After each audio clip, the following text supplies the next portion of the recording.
अब इसे कैसे समझाऊं मैं? औलाद हो ना हो मुझे फर्क नहीं पड़ता। मैं तो कभी इसके बगैर रहने का सोच भी नहीं सकता और ना ही कभी इसकी मोहब्बत में किसी को शरीक बना सकता हूं। मगर इसने पता नहीं दिल में कैसे कैसे खदशात पाले हुए हैं।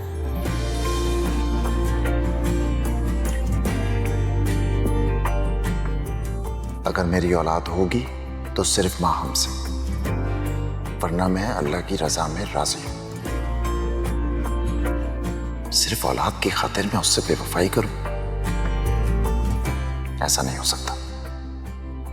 मोहब्बत करता हूं इससे, दिलो जान से चाहता हूं।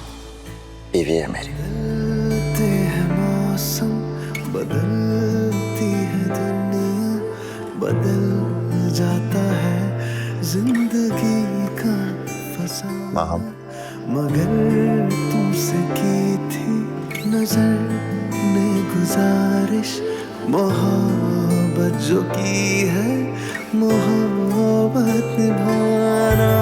राहे वफा में जो होगा सहेंगे, करेंगे शिकायत न शिकवा करें। अस्सलाम वालेकुम अम्मी। वालेकुम सलाम। बेटा तुमने मुझे कल फोन नहीं किया, मुझे सारी रात नींद नहीं आई, उल्टे उल्टे ख्याल आते रहे। अम्मी फ़ोन करने का मौका नहीं मिला और वैसे भी आपसे ज़्यादा ज़रूरी था कि मैं ज़ारून को मनाती। तो फिर उसका रिएक्शन क्या था? रिएक्शन तो बहुत ख़तरनाक था, लेकिन मैंने सिचुएशन को संभाल लिया, मना लिया ज़ारून को। मगर क्या बेटा? उसे वो सब कुछ मालूम हो गया जो मैं नहीं चाहती थी। क्या कर सकते हैं, कभी ना कभी तो मालूम होना ही था ना। मालूम होता अम्मी, लेकिन मैं प्लानिंग के साथ बताती। अब तो मैंने मना लिया ज़ारून को, लेकिन उसकी माँ को कैसे मनाऊंगी जब उसको पता चलेगा?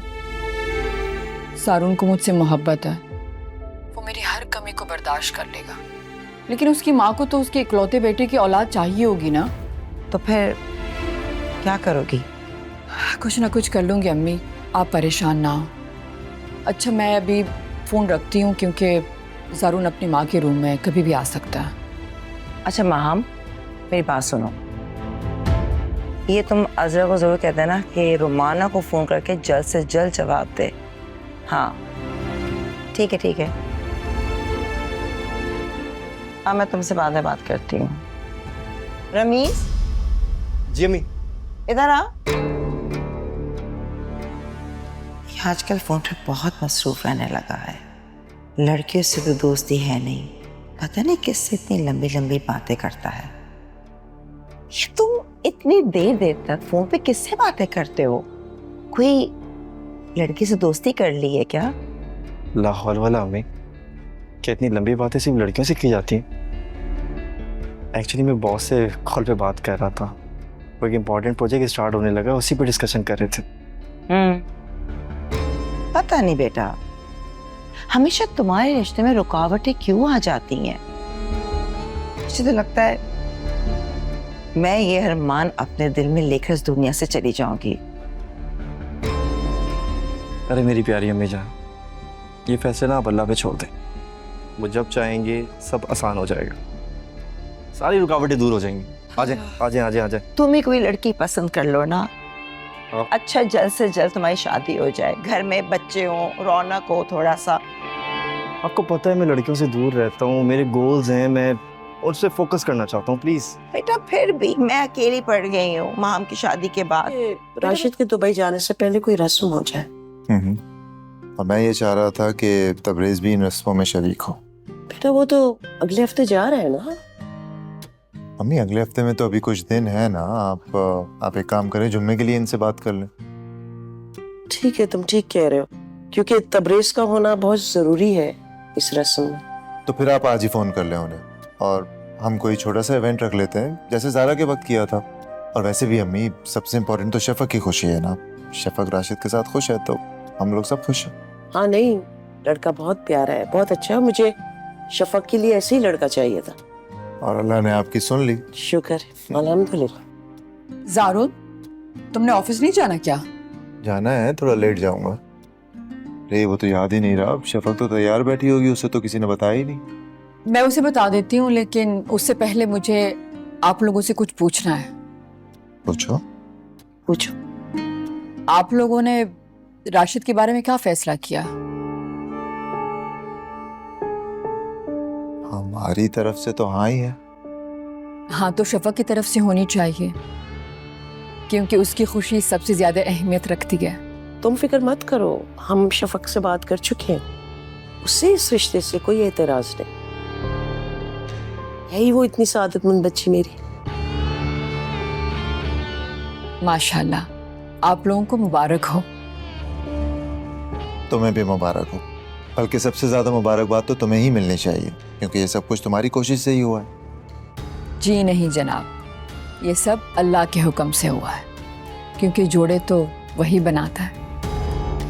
माशाल्लाह, बस सही है। इस जुमे को कोई रस्म रखते हैं? मैं रोमाना को फोन करके बता देती हूँ।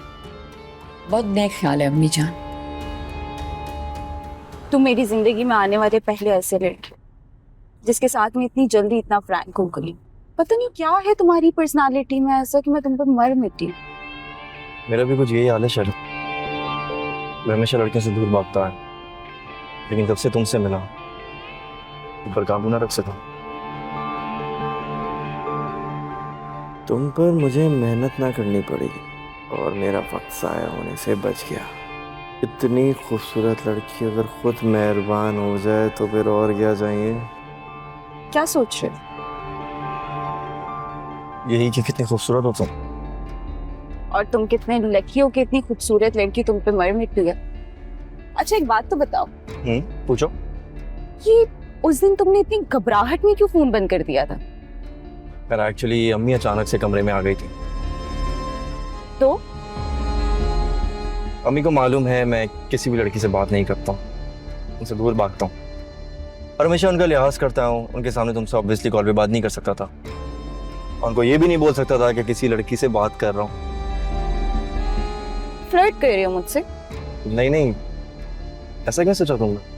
तो जब तक तुम अपनी अम्मी से बात नहीं करोगे, उनको बताओगे नहीं तुम किसी लड़की में इंटरेस्टेड हो, तो शादी की बात कैसे करोगे? शादी? ऑफ कोर्स रमेश, शादी। सारी जिंदगी ऐसे चुप चुप के मिलना है? हाँ, मैं जरूर अम्मी से बात करूंगा, लेकिन अपने हिसाब से टाइम देखकर।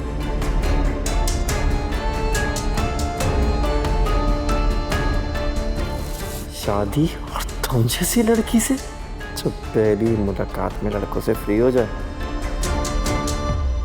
पिक्चर है? या श्योर।